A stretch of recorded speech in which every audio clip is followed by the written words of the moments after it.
Welcome back, everybody, to the Even Your Dynasty show.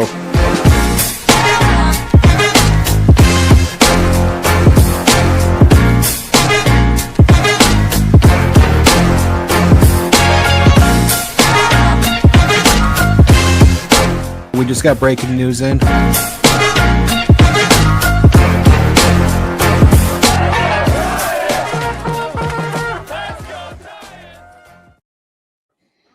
Welcome back, everybody, to the Even Your Dynasty show and on NorCal Sports Network. We've got Dan joining us today. So we're doing a little collab today. How you doing, Dan? Great, Cody. Good to be with you. Great to have a little – we're just a few days away now, from spring training. So I usually try and get down there the first day. I'm not sure if I'll make it this year. I'm still hobbling around from my hip replacement surgery. I definitely don't want to walk in there with a walker and look like that guy. So I've been walking today without it, but I'm limping pretty bad right now. So yeah, well, it's got to be tough trying to get kind of just getting up and down the stairs and everything like that. Like that cannot be easy coming off. Oh yeah, that's right. There's stairs at the stadium. Yeah, yeah. That's the rough part. Yeah. So, yeah. But all good. Yeah. I know you talked to me about this a little while back. There's you'll be hopefully good for the complex league when that gets going in May. I can't wait for that. I am so excited for that. I am looking forward to, I'm hoping and praying that Luis Hernandez and Joshar Gonzalez are both playing, and I want to see them in the lineup together. Did you see, and for everybody that's jumping in here, we're going to be doing a lot of lineup talk. We're going to talk about the coaching staff. Well, we're going to go through all that. But before we hop into that, while everyone's kind of jumping in, did you see Baseball America did 2 separate articles? There was top 15 most exciting players that they're anticipating are going to make their stateside debut this season. I missed that one. So they did position players, and then they did another top 15 for pitchers. And the Giants had 2 on each list where they had Joshua and Luis Hernandez were the position players. No shock there.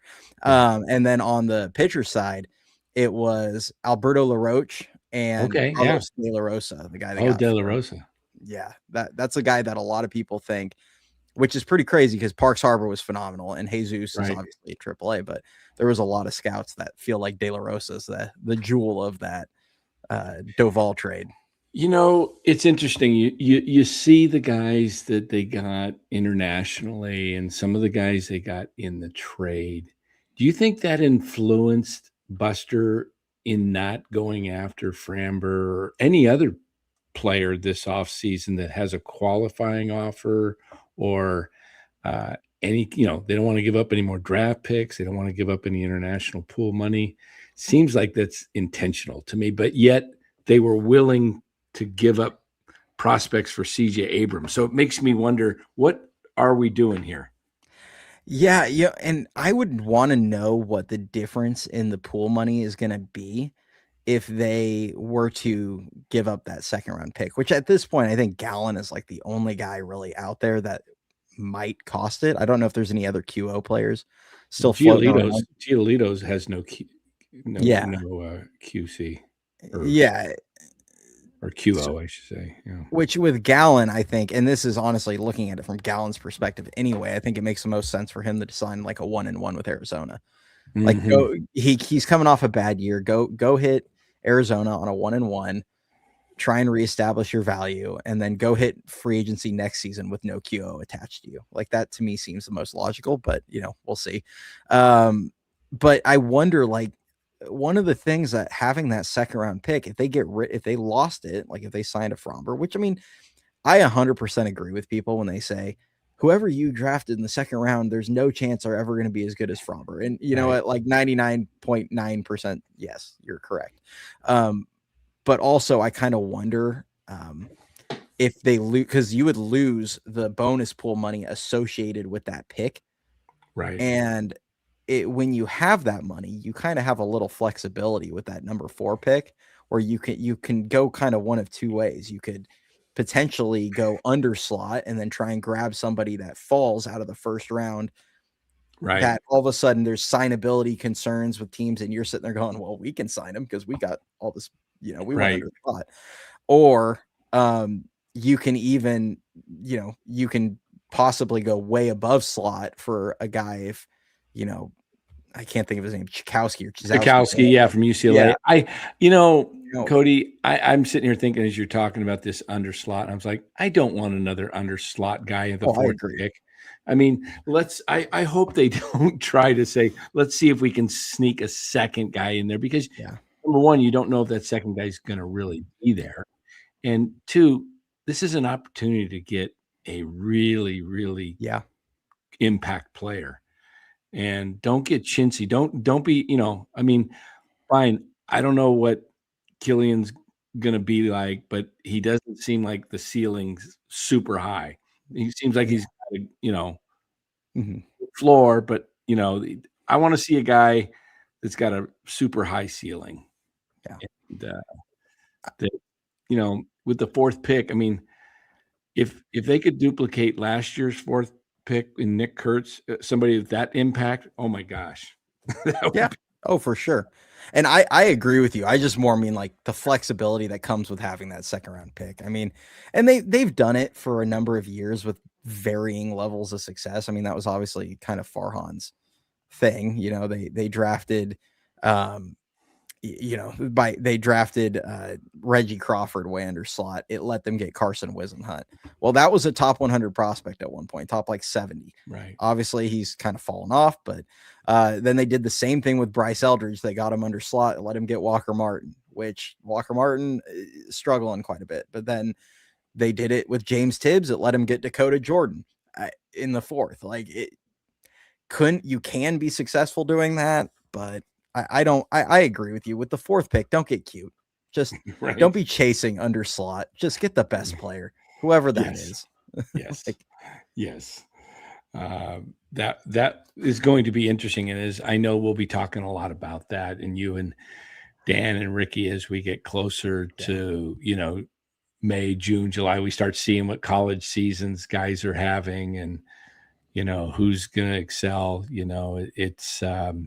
It's going to be interesting, but this tonight's kind of interesting. I thought, the topic you kind of came up with the coaching staff.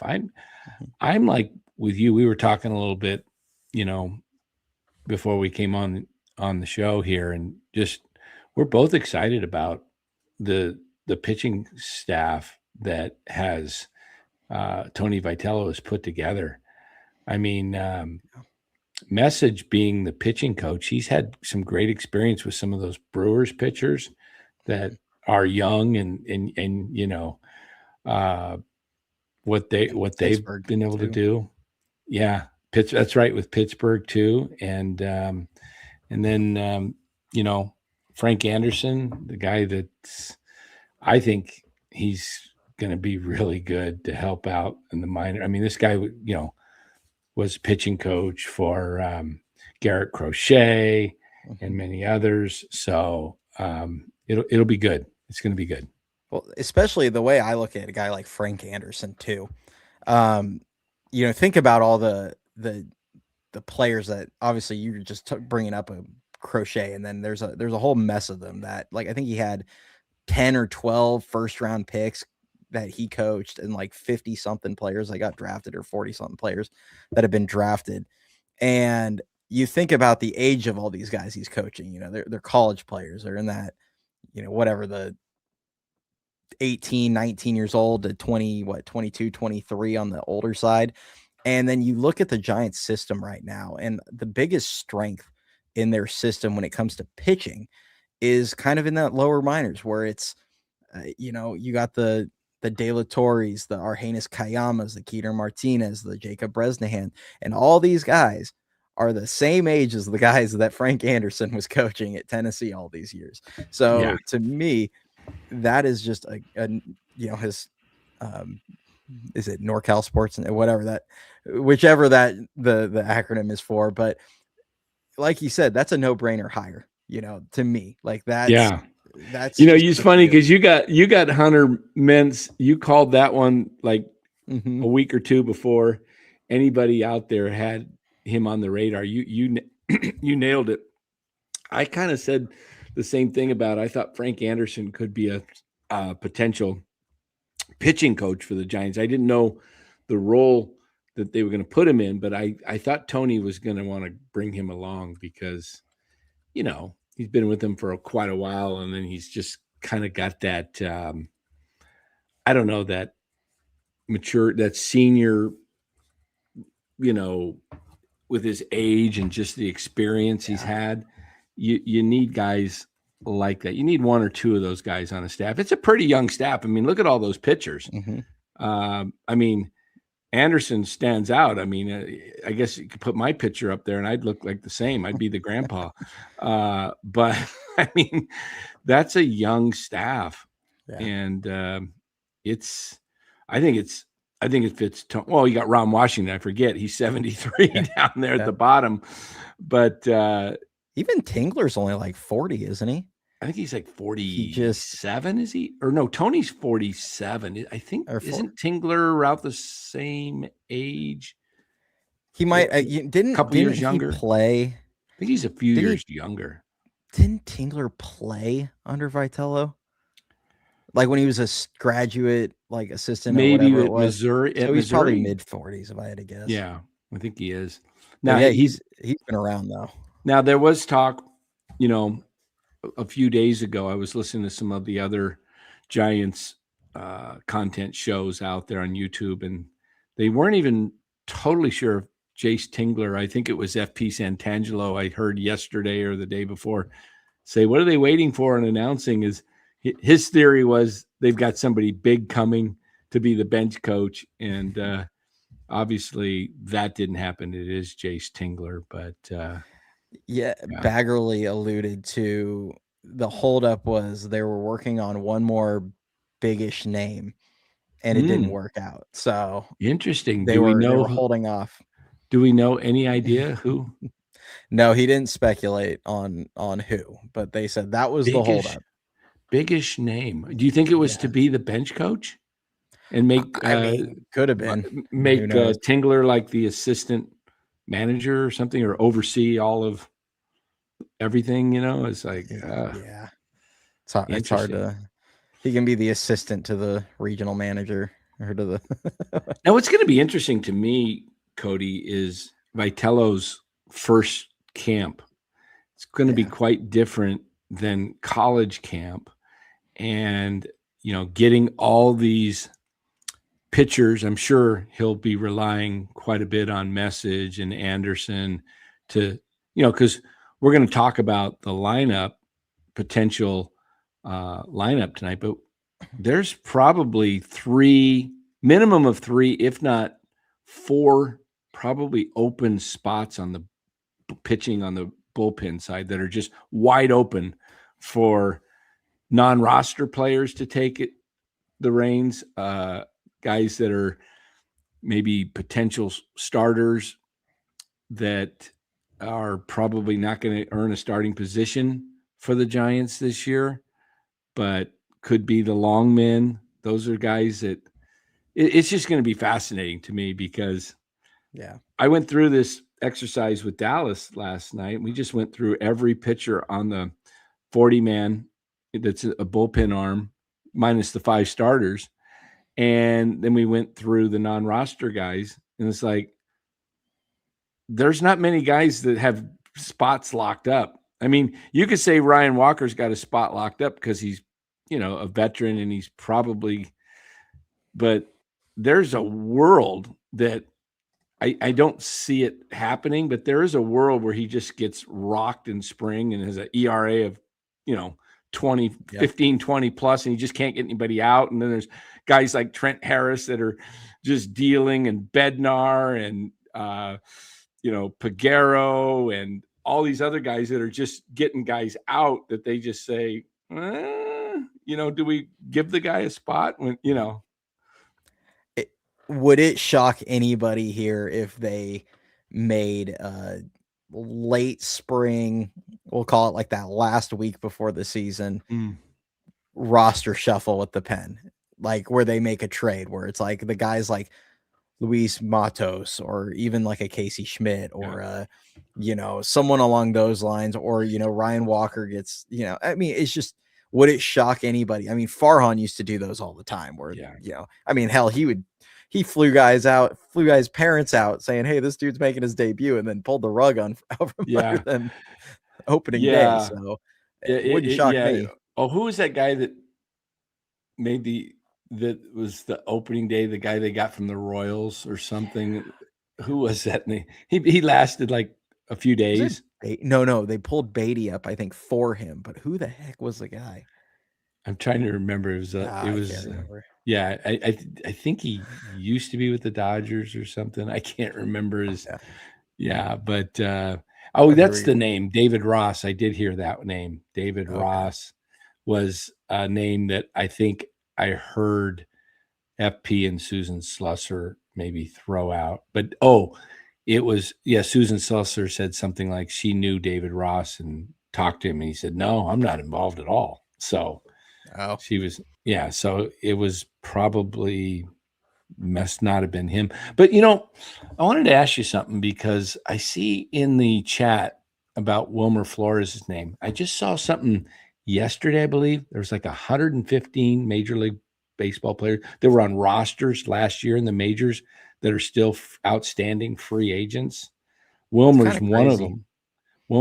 But look at all the pitching. I mean, you got Bassett, you got Giolito, you got Zach Gallen, you got tons of people still unsigned. And, are some of these guys going to have to settle for minor league deals?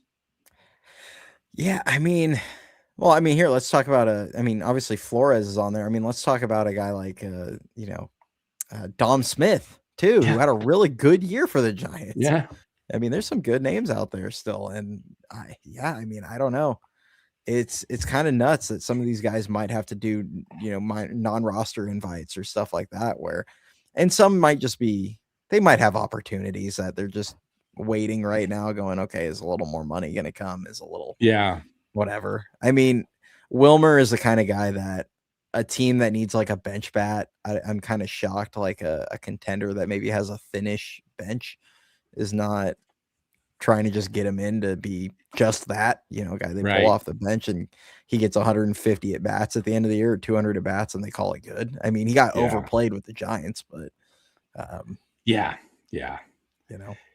is interesting. And then we mentioned the name Casey Schmitt as a possible trade. For selfish reasons, I kind of feel like we're gonna do two. Oh, we got a couple there. Yeah. Free Casey. Thank you, 616. And then he said, and this is kind of to your point, you're going to talk about Casey. So I look like Bob Melvin? Oh my gosh.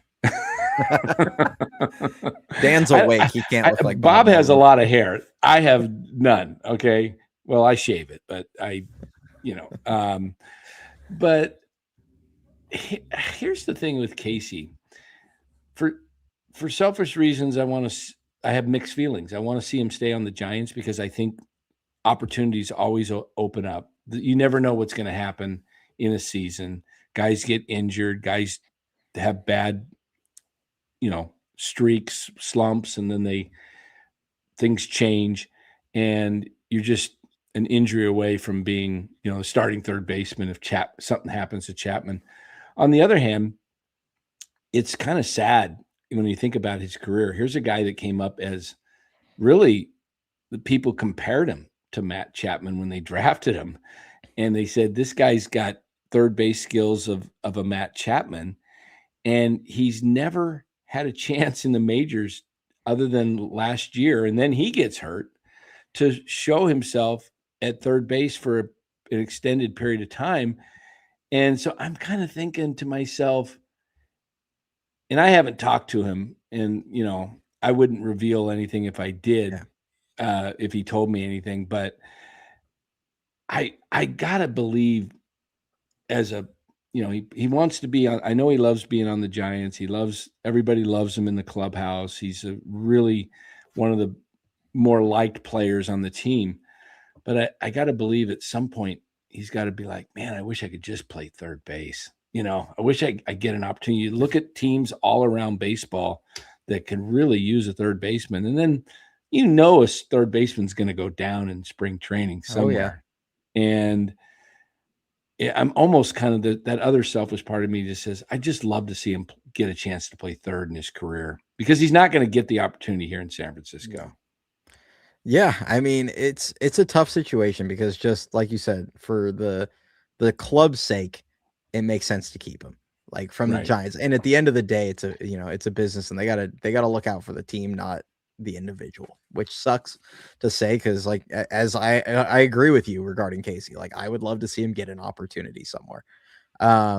And as of right now, it's not in San Francisco. Now, could that change? I mean, sure. I mean, there's a lot that can happen where, like you said, Chapman or Adames could get a freak injury. I mean, there's a situation where maybe they just decide Bryce has a bad spring, and they decide, okay, you know what? You're not ready. You need more time in Sacramento. And then suddenly Casey gets a lot of starts at first. Now, is that underusing his defensive ability? I think it is, but maybe he gets a bunch of starts there, and they do a little more DHing with Devers. I mean, there's a lot of things they could do, but and his versatility and ability to play all four infield positions, like, makes it to where the team can't really just say, you know what, bye. Because, I mean, we've seen what we've got with Koss, and he can be, I think, productive in spurts, but I don't think Koss is a guy you can just trot out there every day. If something happens, you're going to be Right. in deep trouble if you do that. Yeah, he's a role player that can fill in for a week or two, but he's not. His weaknesses will get exposed at the plate after they figure him out. But I think Koss. The other thing about Koss that's kind of interesting to me is I think he's probably more suited for the role than Casey, of a guy that can sit for a whole week and then come up, and where Casey he needs reps. He's just, I don't think if they don't do this right, and Casey is a guy that gets one, or let's say he gets 3 or 4 bats a week, it's not going to be pretty, I don't think. Yeah. I would say, and this is where I'm kind of like trying to map out, and we're going to go through the whole lineup here shortly, but when I think about, like, where he's going to get playing time, I do think a couple things need to happen. I think the team needs to recognize that Adames and Chapman, I think we all love that they play 162 games a year, but I think realistically, Adames just turned 30. Chapman's 32 now. Going to be 33 in April, I think.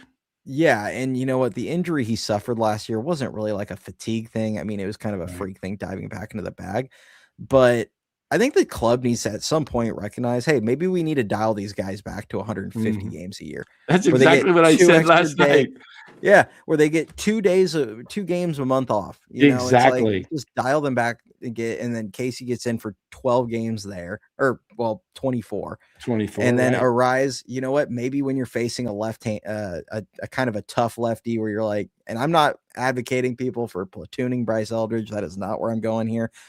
But the reality is Casey is a guy that has hit left-handers pretty well historically. Last year kind of was rough, but overall, big picture, he's hit lefties pretty well. Maybe you against some tough ones, or you move Arraez to DH, or you DH Casey, but you give Bryce a day, the day off. And there's ways you can manipulate the lineup, or maybe Devers, because you're not going to sit Arraez against every lefty, and you're not going to, but maybe you move Devers to DH for a game and have Casey play first. There's ways you can absolutely get him in the lineup. I agree with you. I said this last night, and maybe, I don't know if I'm in the right zone or whatever, but I said that I said pretty much the same thing. They need to have Adames and Chapman play about 150 and spell these guys. It'll help them in the long run. I believe they'll be more productive. And the other thing I was saying is, I think Casey, if they can figure a way, let's say the Arraez experiment, it goes decently, and it's not a train wreck.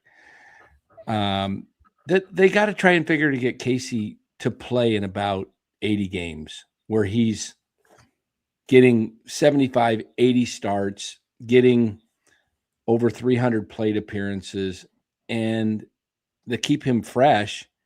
And I think that will help him and the team, because Arraez is, he's not going to play every day at second. I said, and this is just a wild off the cuff comment, but I said I'd be shocked if he plays 130 games at second base. Yeah, I would probably agree with that. I could easily see that number being like 120, Yeah. And also, here's another one. Supposedly if Bryce is up here, they're not going to just DH Bryce every single day. Like Right. they are going to need to get him reps and get him at first base some. And like that is something that they've kind of admitted some of that development is going to have to happen at the major league level. Okay, fine. The days that Bryce Eldridge plays first base, if you've got a lead late in the game, you can't just take Devers out of the DH spot and put him at first. You lose your DH if you do that. Right. So Casey is going to end up in games and late in games if Bryce starts the game at first. So, and with Arraez at second, he's going to end up in games late in games because they're going to, if it's the 8th or 9th inning, if they've got a 3-run lead, they're going to go, all right, dude, you're going out there. Because I mean, you just need better defense. So I mean, he's gonna get into a good amount of games. I think at the end of the year, if he stays healthy, I still think he'll end up with 300, maybe 350 at bats. I do think he's gonna get more than maybe we're expecting. I think they'll find ways. But yeah, I mean, it's tough. But yeah, let's run through the lineup because this is where it's going to be kind of interesting. I think it's pretty easy to see who the starting 9 are right now, and the only wild card is really just Bryce Eldridge, which we can talk about that as far as somebody that might not end up in the lineup, but pretty easy to see. We're just going to go around, not in any particular order, but you're going to have Bailey behind the plate. 3 out of 4 games or whatever it is, but you're going to have Bailey behind the plate. You're going to have probably Devers at first, Arraez at second, Damas at short, Chapman at third, and then left to right in the outfield, you're going to probably have Ramos, Bader, and Lee. So with Bryce likely DHing. So I kind of gave my thoughts the other day on a video after they signed Arraez, but how would you, if you're the manager for the day, how would you construct this lineup? So I have like 2 iterations. We've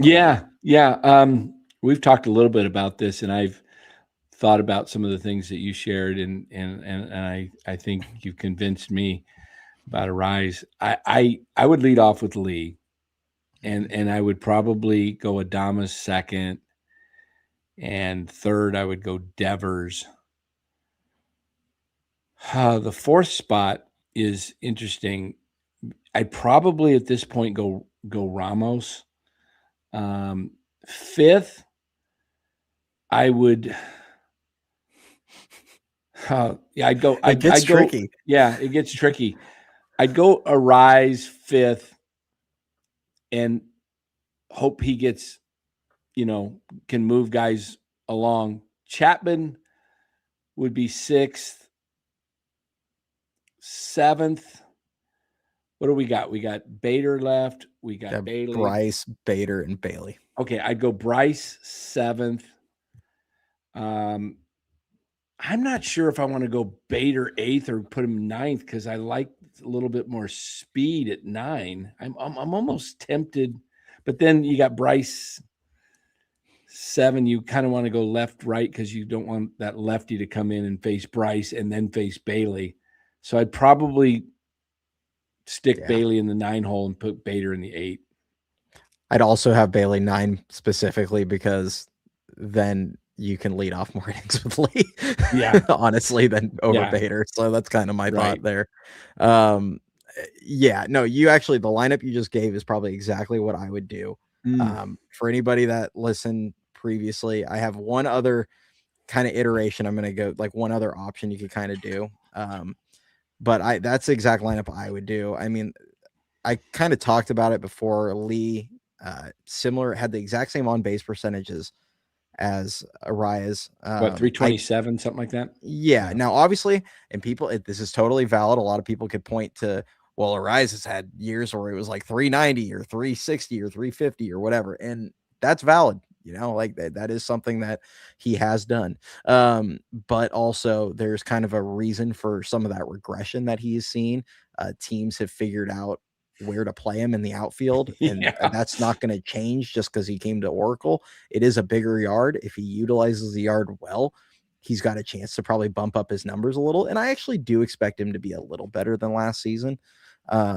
Especially I think he'll get back up over 300, just my personal feelings. But overall, I think Lee showed the ability to adjust. I showed this to a few people. I don't know if I messaged you this, or if it was in just different group chats, but last year, Jung-Hoo Lee, through the first about 6 weeks of the year, he was sitting 312. And then from like the second, it was like early in May, all the way through the end of June, he hit like a $182. He started rolling the ball over to second base every time. Yeah. And then if you go from July 1st to the end of the year, he hit 298. So he essentially had 4.5 months where he was a 300 plus hitter, and then a 7-week stretch where he turned into a pumpkin at the plate. Like it was just, he had a lot of really good games. He has, or a lot of good stretches of the season. He has a much better eye than Arraez. He chases way less. He walks a bit more. I think those numbers can improve a little bit even next year. I just think he has the ability to get on more consistently, and there's more upside with the legs. So I would rather see him there, because Arraez just doesn't. He doesn't bring his speed. Yeah, so. I definitely. I'm curious what your iteration of the lineup is, because I have another one. I have another iteration too. So go ahead. I'm curious what yours is. The other, I wonder if it's going to be the same. Now, this is strictly just in general, but the other iteration is you take Chapman and you move him up to 2. Yeah, and then you bump Adames goes back to 4, Ramos goes back to 6. Yeah. And that's just because Chapman sits there with his like 340 on base percentage. He gets on base a ton. Yeah. I mean, and you put 2 guys on for Devers. I was talking about this the other night. You look at, I think Arraez hit 292 last year and was on base of 327, something like that. And you look at Chapman, he hit 231, but his on base was 340, as you just mentioned. So, or 3, whatever it was 100 points difference, 330, maybe. I can't remember his on base, but it was around there. It was about 100 points difference. And I was like, oh my goodness. So Chapman gets on base. There is a world. There's a lot of lineups. So there's a argument that you could say your best hitter bats number 2, right? With a lot of teams, and that because more plate appearances, more opportunities to do damage. And there is an argument that you could go Devers in the 2 hole, and you could go. I mean, you could go. If you really wanted to do something crazy, you could go Lee leading off, Devers batting second, batting third. You could go Adames batting fourth. You could put in, this is this is really wild. I wouldn't do this to start the season, but if Bryce catches on and he starts crushing the ball, you move Bryce up to cleanup, and then all of a sudden you're now pushing Chapman down a little further, and then you bat Arraez 9th, and you have Lee, and if you imagine Arraez, Lee, and Devers back to back, three lefties, not ideal, but these are guys that can hit lefties too. I think the thing I try and do with these lineups is like I think you got Lee and Arraez are so similar that I think you do need to kind of split them. I think you do too. I think you need to split them by 4 guys at least.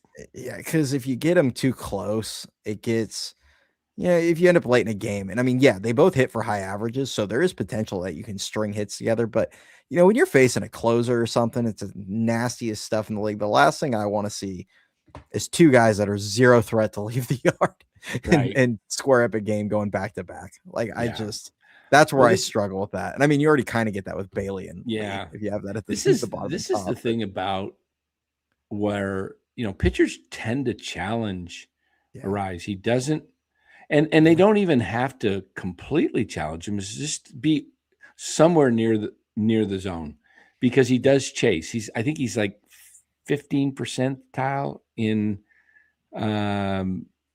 chase rate, isn't he? Something like. Oh, he was like 15th. Yeah, he chases a ton. Yeah. So, but you don't have to worry when you're facing Luis Arraez of a crooked number, of a home run. You just don't. So that's why you surround him by a bopper in front of him and a bopper behind him, so that keeps the line moving. If the Giants had a lineup, let's say like Toronto's lineup, they wouldn't need Luis Arraez. They just wouldn't, because there's so many other contact hitters in the lineup. Why he fits the Giants is because the rest of the lineup besides Lee strikes out over 20% of the time, and there is no contact hitters in this lineup. The only other guy that makes contact, and he's probably not even going to get a shot to play this year, is Luis Matos. He's about a 14% career K rate. And for some reason, the Giants just never gave him an opportunity to just, and I've always said, Cody, what drove me crazy about the Giants the last 2 years is this was the time to see if he can play or not. Now it's too late. You can't go, well, let's see if he can play this year. It's like, yeah, you can't at this point. I mean, that ship sailed. I don't think I will be floored if Luis Matos makes the opening day roster. I don't know where. I don't see a spot for him, because you got probably 4 outfielders. The 3 we mentioned as the starters, and Drew Gilbert's probably going to be the 4th guy that can play center, right, left. He's your best defender of the guys that are, between Encarnacion and Matos. And then this is what I was thinking. This is where Casey, I think he's going to get some reps in spring training in left field. I don't know about right field, but I can see him in left field. Right field wouldn't be bad either, because he's got a cannon. Yeah. Honestly, I was kind of thinking about this earlier, because, if you think about the bench, we already listed off 9 guys that are highly likely to be, starting right now. They kind of look in pencil.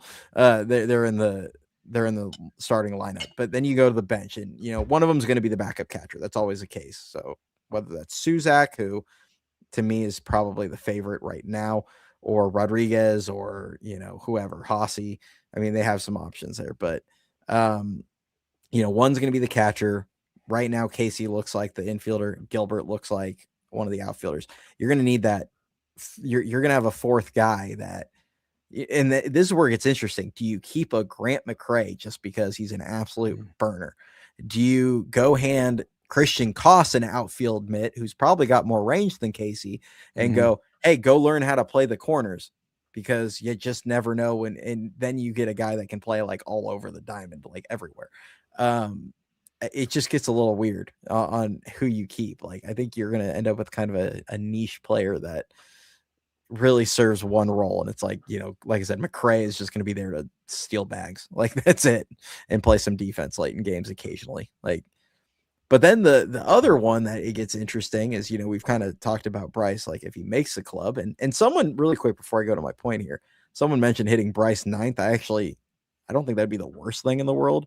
Have some protection from the top of the order, and he does walk a good amount. Yeah.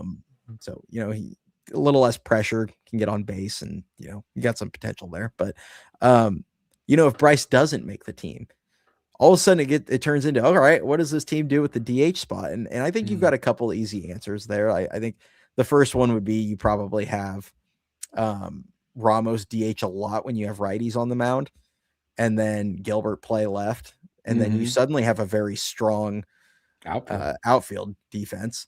And then if you're facing a lefty, stick Ramos back in left field and put Casey in at DH, or DH Devers that day and let Casey play first. It'd be a pretty easy.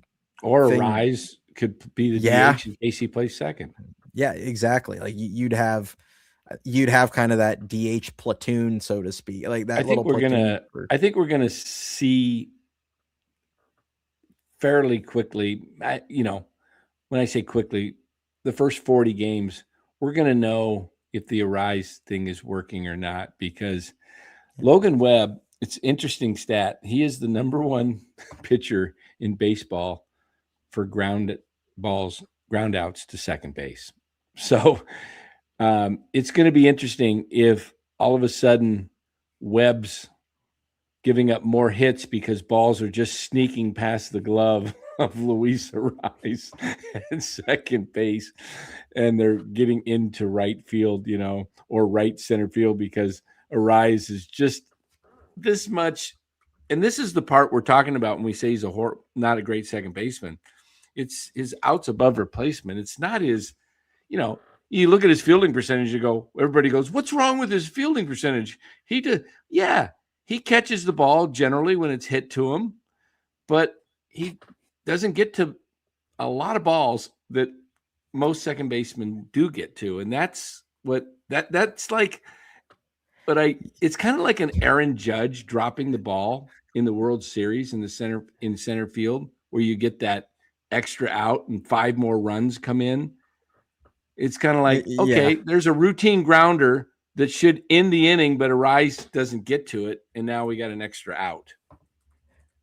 Yeah, I'm gonna prove your point here for you. Ready for this?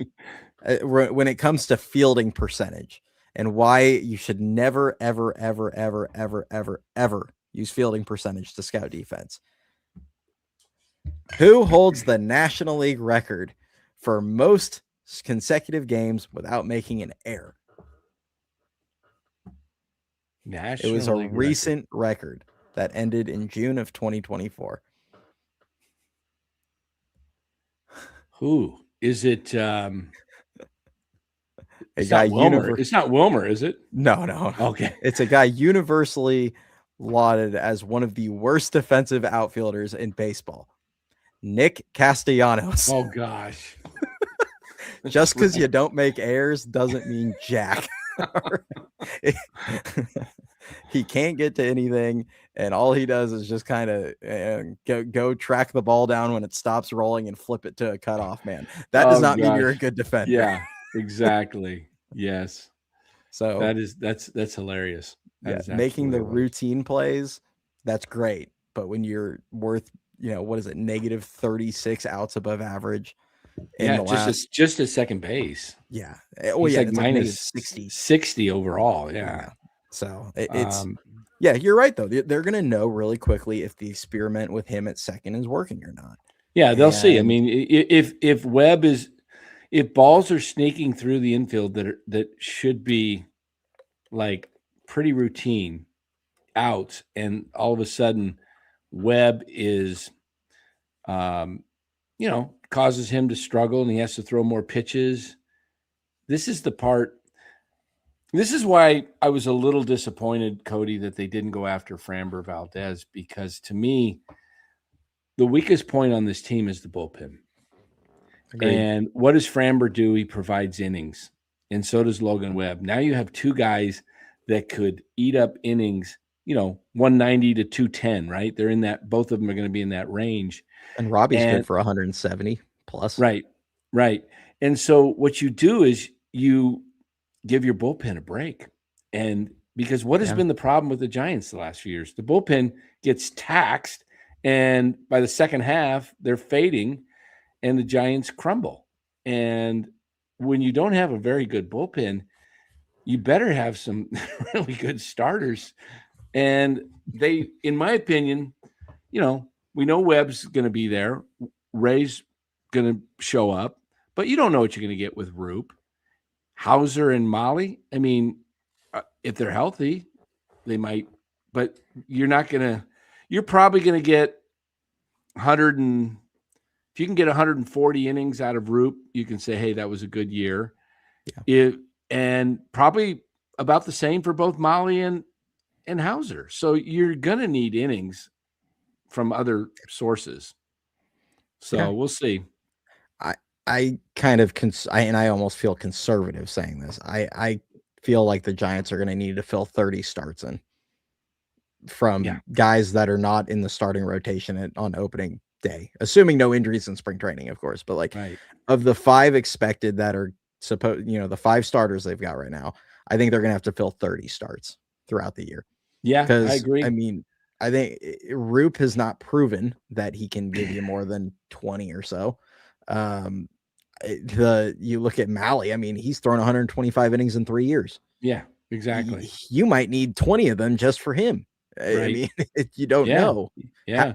Hauser's been relatively I still have this thought that Max Scherzer may join the team and just like, hey, just get ready for June, Max. We'll sign you in late spring training, early April.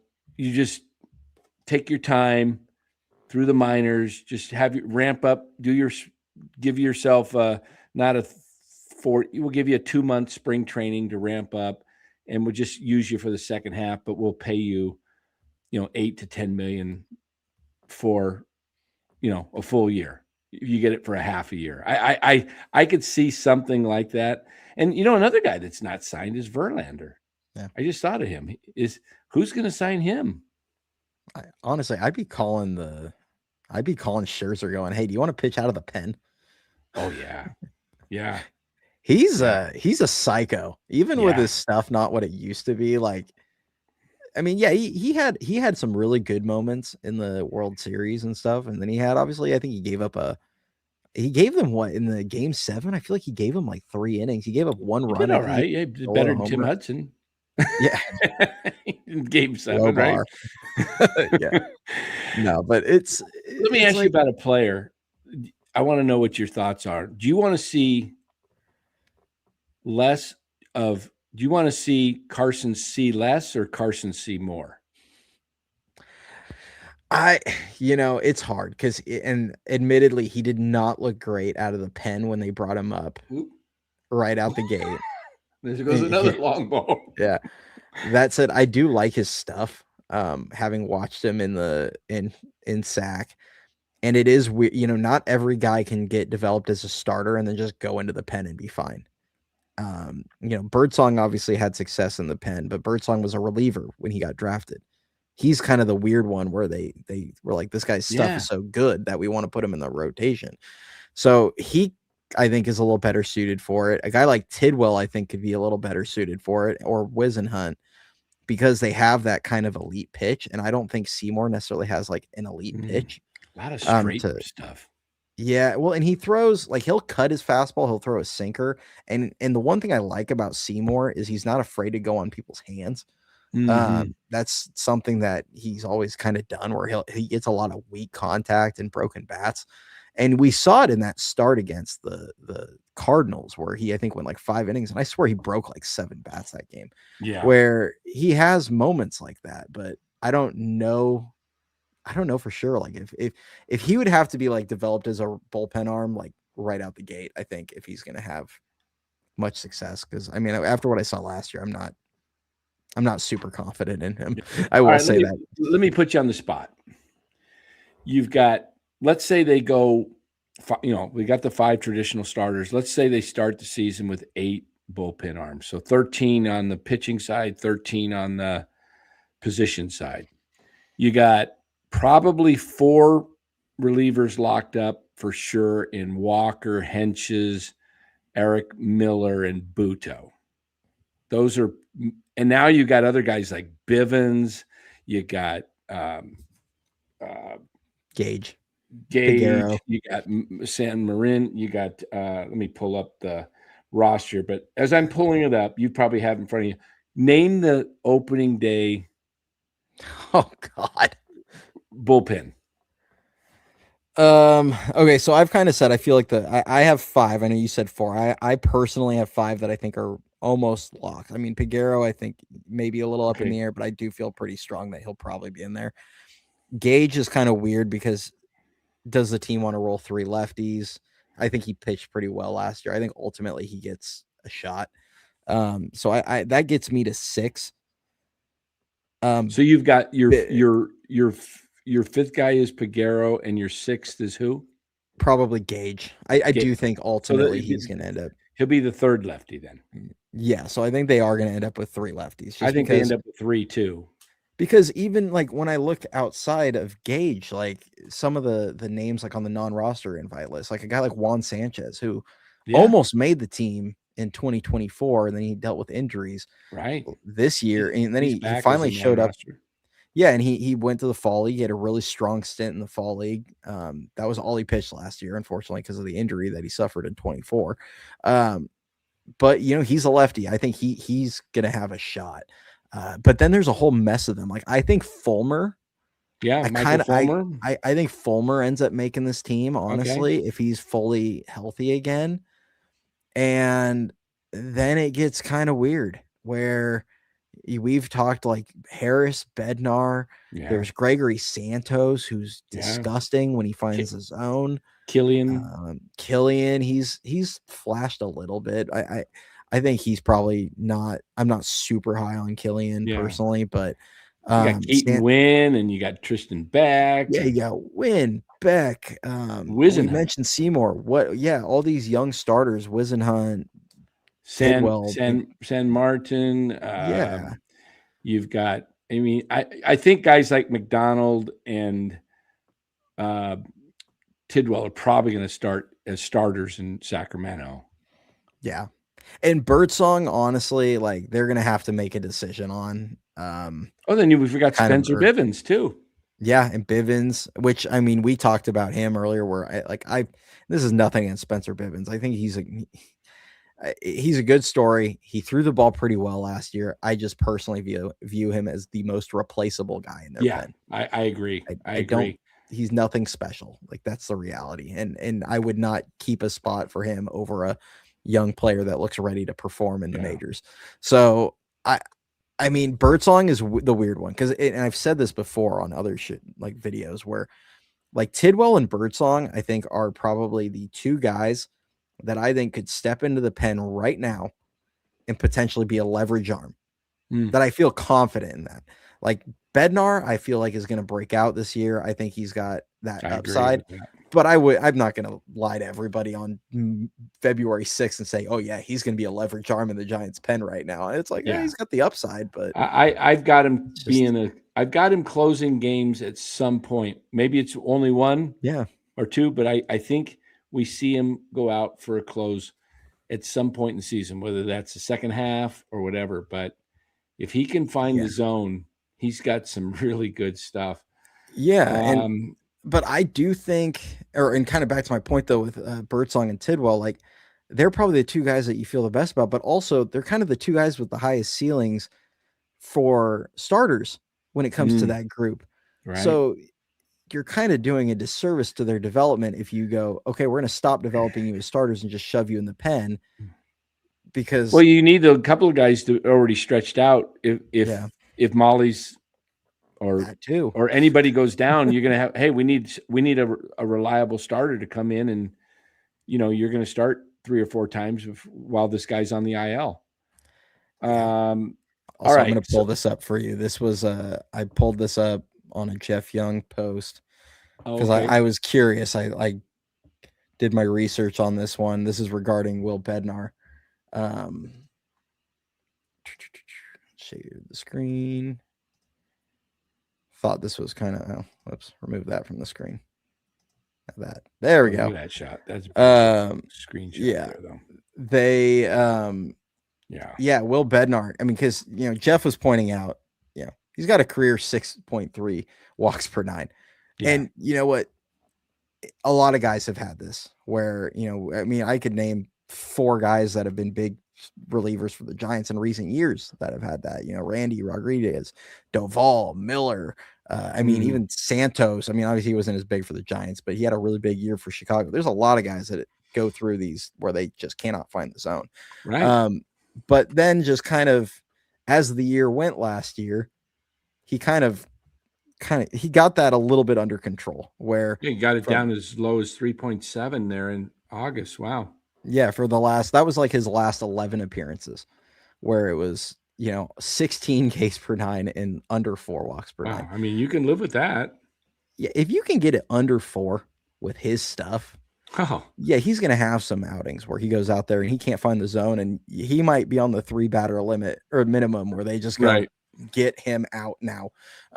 But also he's going to have times where he's just unhittable for weeks on, weeks at a time. I like I say, I'm with you on that. I love his stuff, and I did get a chance to see him.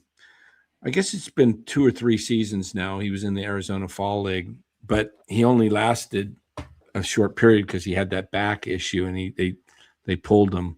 So I never really got a chance to actually. I think I saw him in one game, and he was getting lit up, and his velocity was, he's up at 98. He was in the low 90s with his 4-seamer, and it was because of the back. Yeah. But it's good to see that velocity's back. That tells you the back's doing better. Yeah, because he was 95, 96, 97 in college. Yeah, and he was in the low 90s at the Fall League, though. I was like, what is – because you know what? When you go to the Fall League games, it's pretty fun because there's literally maybe 100 people in the stands, and I might be exaggerating. Maybe there's 200, but, they're spread out. So you can walk up, sit behind the plate, and there's 4 or 5 scouts with, or more with jug guns, they're just, and I'm sitting there talking to the guy. Hey, what was that one? Or, they'll just kind of, they won't turn around. They'll just say, 94, or they'll show you the gun. Yeah. It's so casual to go to an Arizona Fall League game. That's why I'm looking forward to the Complex League. It'll be probably even less people. But I want to ask you another question. Mm-hmm. Right now, Harrison Bader is still not Bader. Arraez, Luis Arraez is still not on the 40. Hasn't, whatever, I don't know if they've done the physical, whatever it is, but that's happening any day. Who's going to get on the 40? Who do you predict either gets traded or gets released? I mean, just off the top of my head, I'm going to pull the roster up. I know someone asked that in the chat, and I think San Martin probably. That would be my guess. Someone like him. I mean, I look at the 40 right now. I mean, they have a ton of pitchers right now. Reaver, San Martin. Do they have still 22 now? I think they're still high on win. I don't see any infielders that are going to get the boot. Because, I mean, you look at your infielders right now, it's just Adames, Chapman, Eldridge, Fitzgerald, Koss, and Schmitt. Yeah. That's not a big list. Nope. Maybe an outfielder, but then again, they're not. If it was an outfielder, it would have to be Encarnacion, Matos, or McRae. I don't see. I think it's a pitcher. Yeah. I do think it's a pitcher, and, it'll be interesting to see. And it won't be a catcher because they just have the 3 right now. Right. With Bailey, Rodriguez, and Suzak. Yeah. I'm going to take a stab myself and say that now when can they add Rodriguez to the 60? At what point? Is it at the end of spring training or when spring training starts? I think it's I think it's like opening day. I think it's literally when the season starts. Okay. Yeah. So they might try and they're going to be in a good spot where they might have to give up a person or two, because I actually think there's a pretty strong possibility that 1 or possibly even 2 non-roster invites make the team. Oh yeah, I could see that in the pen. They'll be only. Yeah. I went through that. I think it's only bullpen guys that have a shot at really making the club. Like even, and I kind of mentioned, I did the video yesterday, like a guy like Bo Davidson. I mean, as exciting as it is, there's nothing he can do to make the team. Correct. But I mean, he can give them a really hell of an impression if he shows up, dominates on different sides of the ball, and then they might go, okay, well, we'll keep an eye if has a good. I know Haynes thinks he has a chance to contribute at some point, but it's got to be a pitcher. I mean, but what I was gonna say is they could. If they do have a couple make the team, and they're going to end up, obviously having to let a few guys on their 40 go, which I mean, I think guys that they're out of options for, guys like Matos or, Harar, like one of those guys is easy to bump off the list or bump off the 40, but yeah, potentially, they're going to be able to turn around and add Randy and Foley both to the 60 day as soon as, because Foley's not going to be available till late June at the earliest, probably July, they've said. right. Yeah, July. So you've got 2 that you're going to be able to throw on there. So you're going to have 2 open spots to where the Giants could potentially try and snag somebody that gets put on waivers, or maybe that's how they grab a bullpen arm, is somewhere, something like that. It's interesting. I have got 12 guys on the position side locked in that as of now, obviously you got the 2 catchers, Bailey and probably Susak. So there's 2. Then you've got your infielders, Adames 3, Chapman 4, and then Casey 5, and probably Eldridge, let's say 6. Koss, you could say 7 if you want to go that route. And then your outfield, and then Devers would be 8 as first base DH. 8. Now you got 4 outfielders in Bader, Gilbert, Lee, and Ramos. So you're at 12. That's 12 position guys, if I did my math right. Does that make sense? Yeah. So if they're going to carry 13, you mentioned Grant McCray. I could see a Grant McCray, Tony Vitello just saying, you know what? We don't have, I think McCray, they might be beyond the point, at least in the Giants organization, of thinking, we don't really need to keep trying to develop him. There's not a spot for him to play every day. Let's just use his speed and his arm if we need, a late inning replacement for Ramos or whatever. They don't have any speed burners. Some teams have the luxury of carrying that last guy that just is that guy, that can go out and steal a base in the 9th inning. What do you think? Do you think he could be the 13th guy, or is it a Fitzgerald who can play both infield and outfield? Yeah, I think Fitz is in play, given that he can play both. Honestly, he might be the favorite at that point. That's why I would hand Koss an outfield glove and be like, yeah, I like Koss better defensively in the infield, but he hasn't proven he can play outfield. Fitzgerald is capable of it. Not who you exactly want out there, but just the versatility. You're not freaking out if he's out there, though. As long as he's not in center. I mean, I'm living with it, but well, they've got Gilbert. You could look at it this way. They got Bader, probably 1, Gilbert 2, and they would probably say on the roster, Jung Hoo would be a guy that they would, okay, we're out of center fielders. Let's move Jung Hoo over. Yeah. Yeah. I mean, they have, hell, I'd almost say I'd put Ramos in center before I put Fitzgerald back out there again. Honestly, I don't ever want to see him in center field again. Well, at least Wade Meckler's gone. Yeah. That was so fun. We had so much fun when we'd go to a spring training game. Los D and I, we'd be watching games and we're just like, look at this dude run. I mean, he looks like a bull out of a, like at the rodeo that's just running for a fly ball. He's just like bouncing up and down, and he's just like, oh my gosh, he was hilarious. That Harper inside the Parker, which was generously ruled an inside the park home run, and not like a double with 3 airs. That was one of the worst defensive plays I've ever seen. Oh my He gosh. took a terrible route, didn't play the carom well, bobbled the pickup like twice, missed the cutoff, man, I swear, by 30 feet. I mean, it was like everything he could possibly do wrong on that play he did. And yeah, I saw that and I was like, I don't want to see that guy out there ever again. That was, he was, I not to pick on Wade, but that was rough. It's interesting. what's his name? Meckler. Who would have been a better second baseman? Just him. I know Arraez is the better hitter, but Meckler had that skill of who would have been the defensively better second baseman, Arraez or Meckler? I mean, I think Meckler has more upside there. Mm. He's got more range.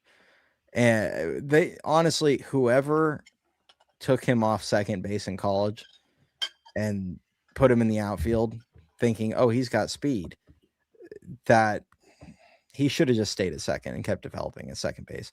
Now, that said, I went to a game last year in Tacoma where Meckler or Bryce was playing first, and I sat right down the first baseline because I was like, the whole reason I went and sat where I did was I wanted to go watch Bryce play first, kind of see how he handled himself there. And I was like, okay, I'm going to sit over here today.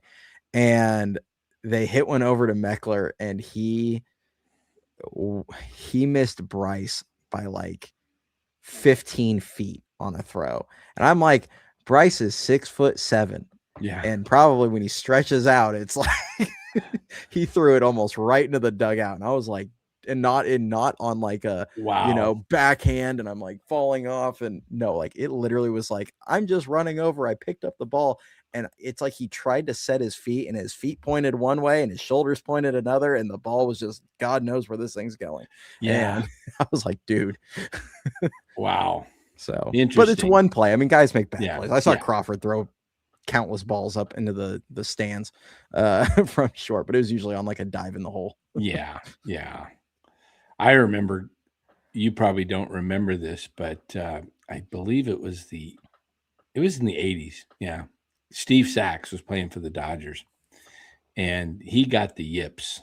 And Vin Scully, I was living in Southern California, and he'd be like, grounded to second. Here we go. And Sachs did it again. Ball thrown. I mean, he was doing this every day, and it was an adventure. He knob blocked? What's that? I said he knob blocked? Oh, he was the worst. It was all mental, Yeah. Steve Sachs, his guys from Sacramento. He actually is one of you probably see him a lot when you watch the River Cats. He does the commentary for the River Cats. Yeah, I say the name. I did recognize that name, and it was definitely before my time. Just pull it. Yeah. Just do a YouTube. You'll have fun. Pull up a YouTube of Steve Sachs and the Yips. I mean, it's just like it was just so bad. But it was classic listening to Vin Scully just talk about it. There might even be, I haven't even listened to him, but there might be some video highlights of Vin Scully doing the broadcasting of it. But by the way, Rick says they can when spring starts. Okay, so I bet you that's why Arraez is not on the roster, I bet. Yeah. I mean, that would make sense. There's no reason to put Arraez on the roster at this point because they don't report for a few days after that.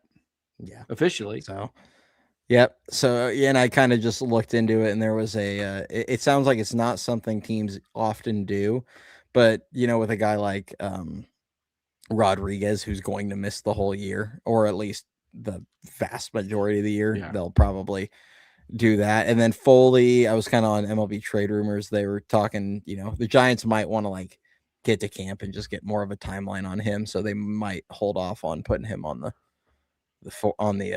60-day for a bit. Until I would think he's got to go on the 62. Why not? Probably. That opens up 2 roster spots next week. Yeah. I mean, I think honestly, I think when he comes back, and, I mean, obviously this is a big if. We don't know what he's going to look like. That's kind of I think that's part of why the projections for the Giants bullpen are so low, is guys like him and Henches, who are both coming off injuries. And everyone's like, I mean, the reality is we don't know what they're going to look like. I feel pretty good that Henches is far enough removed that I think he's going to be pretty solid. Yeah. Foley, we'll see. He's got good stuff when he's out there. But I do think the pen is going to be better than projected. I don't think it's going to be good. I think they had it projected as the second worst bullpen in baseball, and I don't think it's going to be that big of a disaster. I think it's going to be probably bottom half of the league, but I think it's going to surprise people. I think a couple young guys are going to end up stepping up, and it's just going to end up not being as bad. Closer is going to be an interesting situation, though. I would be surprised if it's a little better, like you said, then guys can look. We were talking about this on NorCal last night with the bullpen. You know, you look at guys like in 21, Duvall emerged, and then you had Kervin Castro, who was and he just disappeared. These guys in the bullpen, they can come out of nowhere, and all of a sudden, you know, think about some of those guys who have become closers around the league that were no names a couple years ago. And all of a sudden they get 3 or 4 opportunities, they close the game, and all of a sudden they get confidence and guys just become closers. We saw it with Duvall and we saw it with Walker in 24. Who would have thought Ryan Walker would be a good closer in 2024? And then he had a bad year last year. He might bounce back. Who knows? I was just going to say, as much as a lot of us have bagged on Ryan Walker, like it would not surprise me at all if next season he had like a sub 2.5 ERA and was converting saves 85. Saves. Yeah, like 85% of the time or something, where he was like just a little above that. That wouldn't shock me, honestly. No. Like, I mean, FP's talked about it a good amount where he's like, relievers on a year-to-year basis are so volatile where they're so good. And this is kind of the reason why a lot of teams don't want to pay relievers premium money, because I wouldn't. Yeah, I mean, one year they're great, and then the next year they fall off a cliff, and then maybe they, yo-yo back up to being really good, but you just don't know what you're going. Their everything, their impact is so limited on a daily basis, where it's such. We know that, you can compare kind of a closer in baseball to almost like a field goal kicker, right? The guy, it's so mental. It's so mental. Guys that have, I mean, you could see it in Duvall. He'd just go out there and he was just like, kickers that are confident and they just, there's some kickers, we all, as the 49ers, we know Jake Moody, the story of Jake Moody, but Jake Moody was probably going out there and mentally going, I can't miss this, versus I'm going to drill this right through the uprights. And so if a closer gets into a bad headspace, it's really tough to recover, and vice versa. If he's confident and feels like he's invincible, it's pretty tough for those guys not to have success. So we'll see. I mean, it is going to be and Cody, we talked about the 2 roster spots that are likely to open up. They may not fill those with the intention of that a couple non-roster players might fill those. Yeah, they don't have to fill them. Right. Not right away. Like they could certainly wait. And then if Suzak doesn't make it, in my opinion, it's probably going to be Hossie. I don't think Rodriguez is going to make it, but if Suzak doesn't make it, then I guess Hossie would probably fill that roster spot anyway. But to your point, talking about field goal kickers, this is the one that I thought of immediately when you brought that up. How like all of a sudden the confidence can just go and it just fall apart. Remember when David Akers kicked for the Niners? 63-yarder he made. Yeah. And he was like, 86. I'm looking at the years prior to that. 86.5%, 84.2, 84.6. And then all of a sudden the year they went to the Super Bowl, 69%. And they were looking at replacing him before the playoffs. It was like, oh my God. Like all of a sudden they just can't make it. Look, I could tell you from experience as a field goal kicker, I did not miss my senior year. Every kick I made. And then I went into junior college and I kicked, and my first kick was my field goal was good. And then I don't know what happened. I got into there was some mental stuff going on. I was dating a girl and she was away in college and in Idaho, and I was down in the Bay Area at Los Medanos College. And, I was thinking about it. And we started the relationship started to kind of fade a little bit, and I could tell I was losing her, and I mentally started thinking about that. I missed a kick, I missed another kick, and then I missed the next 6 kicks after that. I just went like my career was done. I was just like, my head, it was because I was in a bad space. I was 19 years old. I was, my first year college, community college, and it was just like I was done. And I just said, okay, I went out and kicked till I was 40 with my kids. I'd show them, hey, look, I can still, Dad. Now I've got a new hip because of all that kicking. The bionic man kicking him from 63 like acres. Yeah. That's funny. So my kicking, I became, it got to the point, I still remember my head coach. He's like, he was my high school freshman coach, and he was the community college. He was a great coach anyway. He used to coach at San Jose State and everything. But I remember one day he goes, all right, field goal unit. And he looked over, he goes, no, never mind. You're not going to make. Coaches were all like, no, don't send Coach Emilio in there. That's funny. Elmore says Dan Moody. Yeah. Oh, man. Yeah, that did not end well. Anyway, but it's mental. It really was. It was in my head. Because I was going out there going, I can't miss this. Just come on, don't miss this. Instead of, I had no confidence that I was going to make it. Yeah, I was just, Well, it's like, watch a golfer play. It's the same thing where you're just, instead of, oh, hey, I want to hit a draw off of this, this marker out in the, and I'm going to start it here. And if it's just, oh dear God, don't put it out of bounds, or whatever. It's like, don't shank it. I'm looking forward to getting back on the golf course. Yeah, that'll be fun. I'm hoping to get back out there maybe March or April.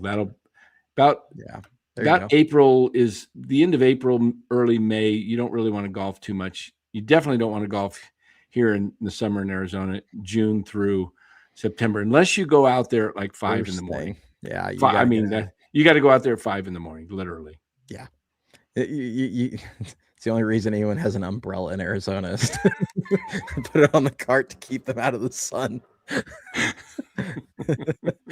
But yeah. So, all right. Well, I think we're probably at a good spot here to wrap this one up here. I was originally going to try and keep this to an hour, but it's too much fun. Keep it going a little bit. So, appreciate you jumping on with us, Dan. Yeah. Thanks for having me. It's good to always connect and talk baseball with you. I love talking with Cody because, he just really understands the game, the intricacies of the game, and the fine details that so many people overlook. And, he's not a nerd like some of the. Just a little bit. Uh-oh. Did I lose you?